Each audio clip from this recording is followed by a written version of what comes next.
हरि ओम. योगदास जय गणेश जोशी यांनी प्रवचनांमधून सांगितलेले कथामृत क्रमांक 174 सोंग. अफलातून नगरीमध्ये एक फार मोठा धनाढ्य श्रीमंत गृहस्थ राहत होता.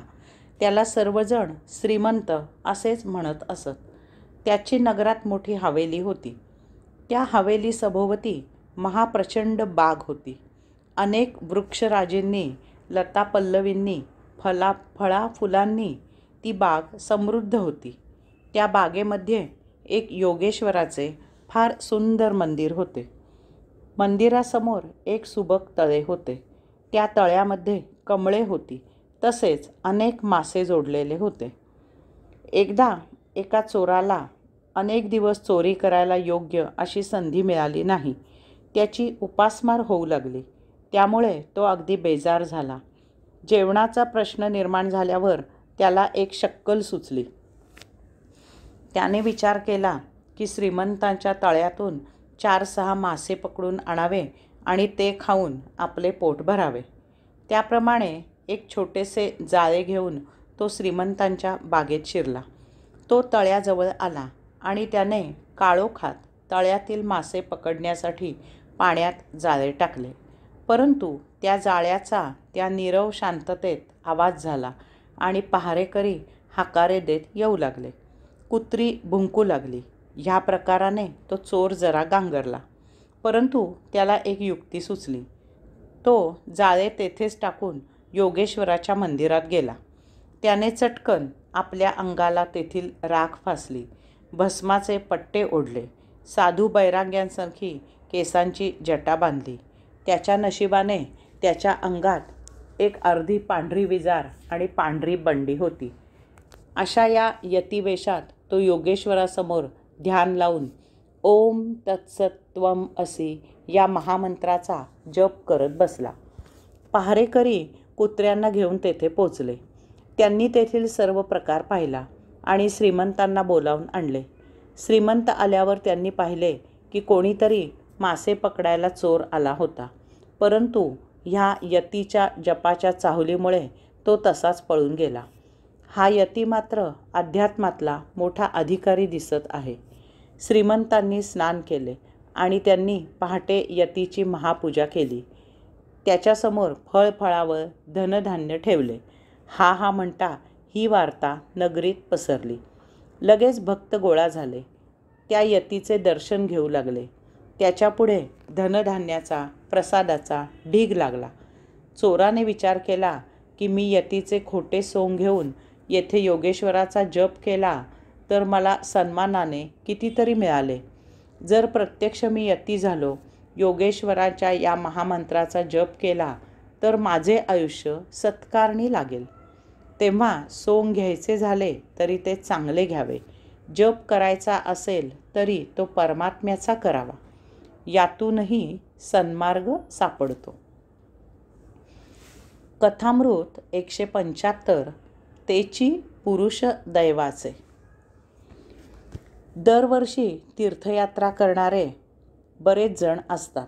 सुट्टी लागल्यावर किंवा रजा घेऊन कोणत्या ना कोणत्या तरी स्थळी 4-6 दिवस जाऊन येणारे अनेक जण असतात.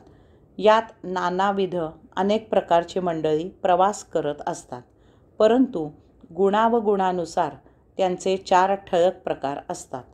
पहिला प्रकार तमोगुणींचा असतो. ते कोठेतरी मौज मजा धमाल करण्यासाठी म्हणून जातात. मग तेथे एखादे तीर्थक्षेत्र असल्याचे लक्षात आल्यावर सहज जमले तर तेथील देवालयात जातात. देवदर्शन घेताना देवाला भौतिक सौख्य दे असे आठवणीने बजावतात.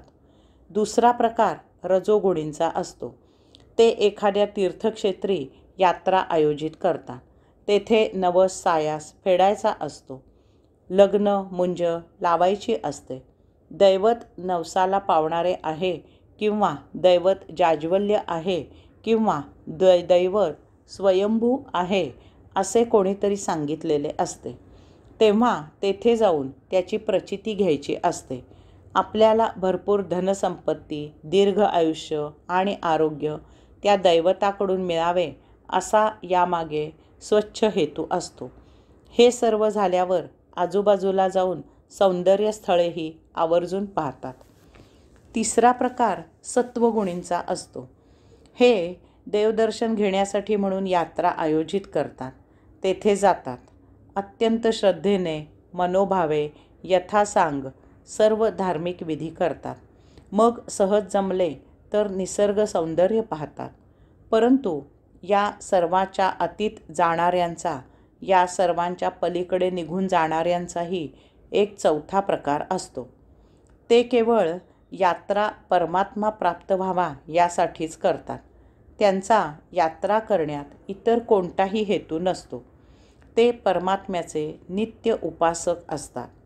यांच्या जीवनात एक दिवस असा येतो की यांची यात्रा बंद होते. त्यांना आता यात्रा करावी लागत नाही. कारण ते जेथे असतील तेथे परमात्मा यात्रा करत त्यांचा शोध घेत येतो आणि त्यांना दर्शन देतो.